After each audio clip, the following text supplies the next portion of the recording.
Good afternoon. This is Akashvani and I am Valsa Williams with the Midday News.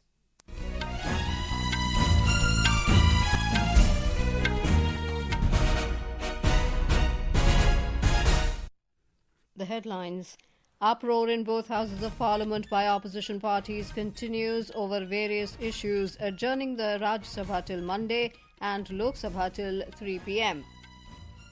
Lok Sabha and Rajya Sabha paid tributes to freedom fighters to mark the anniversary of Quit India movement.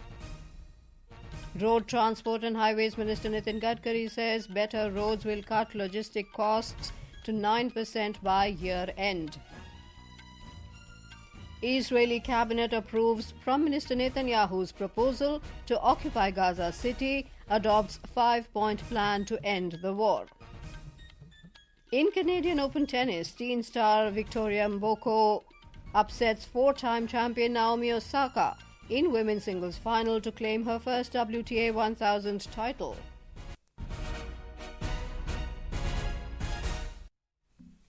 The uproar in both houses of parliament by opposition parties over various issues continued today as well, following which both the houses were first adjourned till noon and then the upper house was adjourned till Monday and the Lok Sabha till 3 p.m. today. Earlier, when the Rajya Sabha assembled at 11 this morning, the House paid tributes to freedom fighters who fought for independence during the Quit India movement. Deputy Chairman Harivansh said the 9th of August marks the 83rd anniversary of the historic Quit India movement, which was a defining chapter in the nation's relentless struggle for independence. A defining moment in our nation's relentless struggle for independence. The Quit India movement marked a decisive and powerful call for an end to British colonial rule. We pay our respectful homage to the countless freedom fighters, both known and unknown, who endured immense hardships and made supreme sacrifices for the cause of the nation's liberty and dignity. However, as the pandemonium continued, the Deputy Chairman adjourned the House till noon. When the House met at 12 noon, the opposition members again started sloganeering, demanding discussion on special intensive revision of electoral roll in Bihar. Ghanshyam Tiwari, who was in the chair, tried to run the question hour, but the opposition members continued sloganeering. Amid the noisy scenes, the chair adjourned the House for the day to meet on the 11th of August. The House stands adjourned to meet at 11 a.m. on Monday, the 11th August 2025. The Lok Sabha also paid tributes to people who fought for India's independence during the Quit India movement. Speaker Om Birla led the House in paying tributes. कल दिनांक 9 अगस्त को संपूर्ण भारत में भारत छोड़ो आंदोलन की 83वीं जयंती मनाई जाएगी। इस अवसर पर हम राष्ट्रपिता महात्मा गांधी और भारत की स्वतंत्रता के लिए अपना सर्वोच्च बलिदान देने वाले सभी अमर शहीदों को श्रद्धांजलि अर्पित करते हैं तथा अपने स्वतंत्रता संग्राम के उच्च आदर्शों के प्रति स्वयं को पुनः समर्पित करते हैं। The House also paid tributes to its former member Satyapal Malik, who passed away in New Delhi this week. When the House met after the first adjournment at 12 noon, the opposition members started their protest demanding discussion on SIR. The presiding officer, Krishna Prasad Tenetti, appealed to the opposition members to go back to their seats and allow the House to function. He said the behaviour of opposition members is objectionable. Mr. Tenetti tried to run the 0 hour, but the opposition members continued with their protest, following which the House adjourned till 3 p.m. Kindly go back to your seats. I will listen to you. Kindly go back to your seats. I will give you an opportunity. Please go back to your seats. कृपया आप अपने अपने seat पे जाइए. मैं आपकी बात सुनूंगा. सदस्यगण, सभा की कार्यवाही 3 बजे तक स्थगित की जाती है. Minister of Chemicals and Fertilizers Jagat Prakash Nadda has said the government is committed to stop smuggling and hoarding of fertilizers. Replying to supplementaries during question hour in the Lok Sabha today, Mr. Nadda said fertilizer is declared as an essential commodity and is notified under Fertilizer Control Order FCO 1985 and Fertilizer Movement Control Order 1973. The minister said state governments, especially those bordering Nepal, Bangladesh and Myanmar, have been requested regularly to increase vigilance at the borders to prevent smuggling of fertilizers like urea from India to neighboring countries. जहां तक लखीमपुर खीरी का सवाल है, border district है और ये प्रदेश की जिम्मेवारी है कि वो बॉर्डर डिस्ट्रिक्ट पर होर्डिंग को रोके और स्मगलिंग को रोके।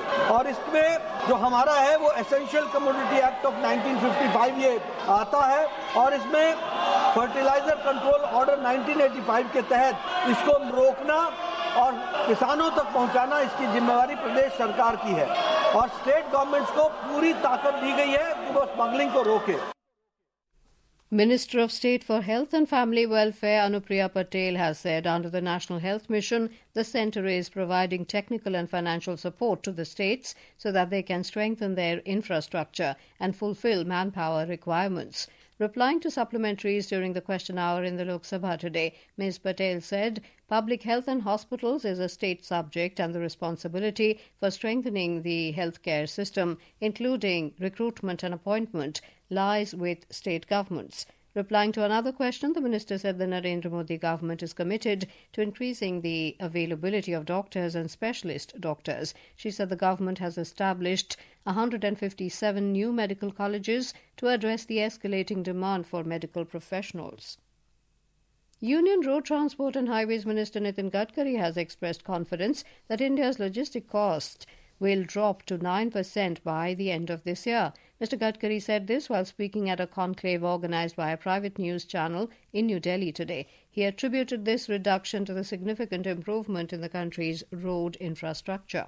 इस साल दिसंबर तक हमारी लॉजिस्टिक कॉस्ट 9% आएगी और 9% रोड अच्छे बनने के कारण और निश्चित रूप से लॉजिस्टिक कॉस्ट 7% से कम होने से हमारा एक्सपोर्ट और बढ़ेगा, 1.5 गुना होगा, दुगना हो सकता है और इसका देश की इकोनॉमी को फायदा होगा। ये जो लॉजिस्टिक कॉस्ट कम हो रही है इसमें जैसे रोड अच्छे बने हैं, जिसमें टाइम बच रहा है, स्पीड बढ़ी है।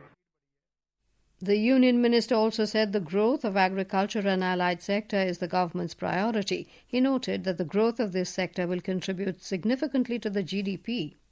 एग्रीकल्चर में जैसे इसराइल में वहाँ किबुट और ये दो ऐसे है कि अपने एयर कंडीशन बंगले में बैठकर अपने कंप्यूटर पर किसान पानी को मैनेजमेंट करता है। ये हमारे देश में भी हो सकता है और इसलिए आने वाले समय में एग्रीकल्चर एंड अलाइड सेक्टर की बढ़ोतरी हमारी प्रायोरिटी है। लगातार हमारी सरकार ने किसानों को सब प्रकार की मदद की है और मुझे लगता है कि एग्रीकल्चर की ग्रोथ हमारे देश की ग्रोथ को, जीडीपी ग्रोथ को बहुत कंट्रीब्यूट करेगी। Union Home Minister Amit Shah and Bihar Chief Minister Nitish Kumar will lay the foundation stone of the grand temple dedicated to goddess Sita this afternoon at Punora Dham in Sitamarhi district of Bihar. The foundation stone laying ceremony and Bhumi Pujan for the grand temple will take place amidst chanting of Vedic mantras. On the occasion, the Union Home Minister will also address a public gathering and will flag off the Sitamarhi-New Delhi Amrit Bharat Express train via video conferencing from Sitamarhi. This will provide a direct rail link between New Delhi and Sitamarhi via several important places of Bihar.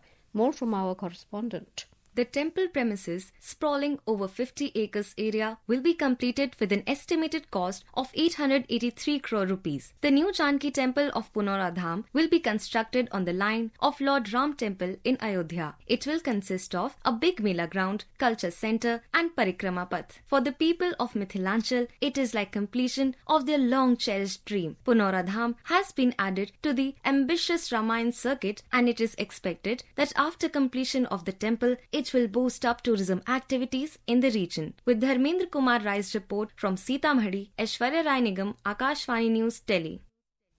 This is Akashvani giving you the news. For quick news updates round the clock, follow us on our X handle at AIR News Alerts, and for details of stories and more, log on to our website www.newsonair.gov.in and download News on AIR app. Welcome back to the Midday News.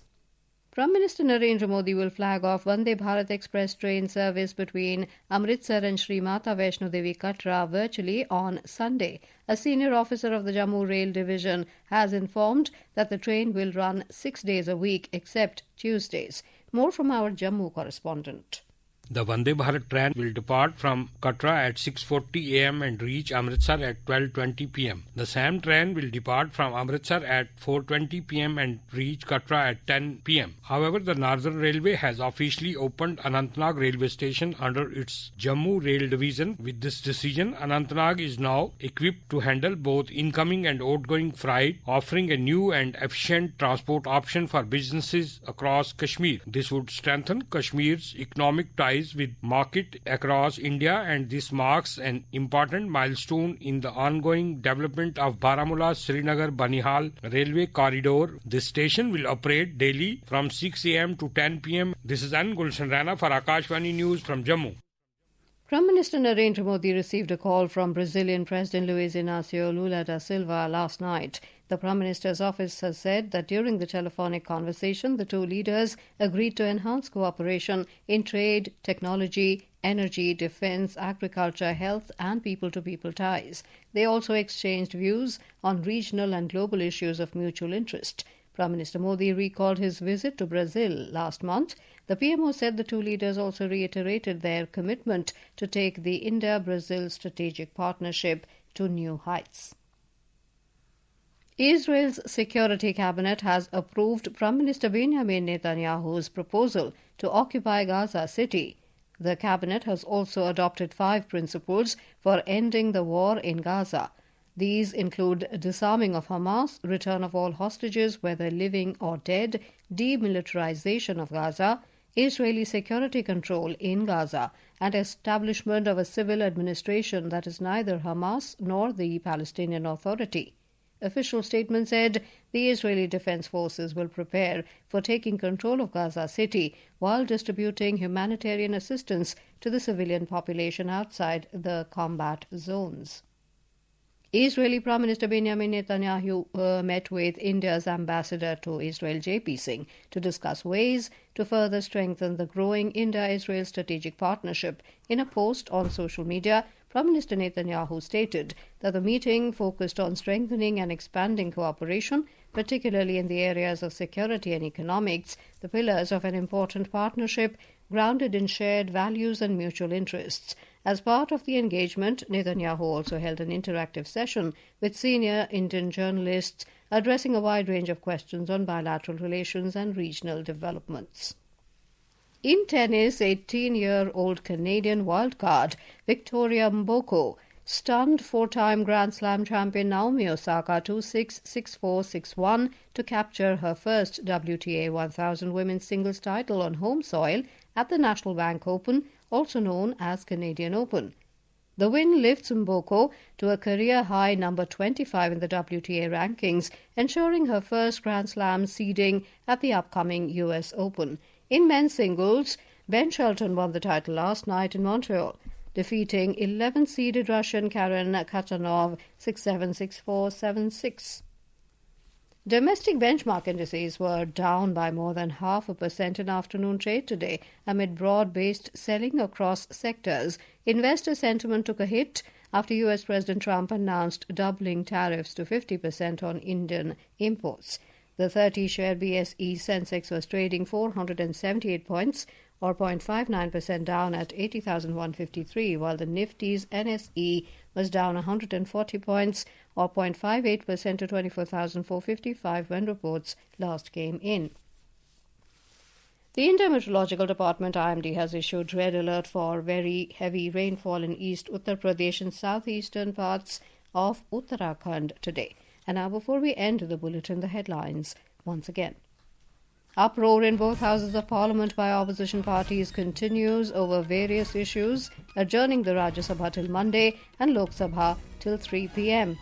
Lok Sabha and Rajya Sabha pay tributes to freedom fighters to mark the anniversary of Quit India movement.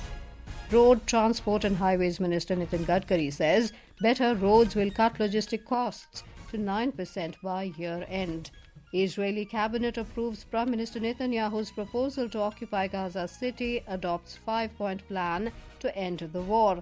And in Canadian Open tennis, teen star Victoria Mboko upsets four-time champion Naomi Osaka in women's singles final to claim her first WTA 1000 title.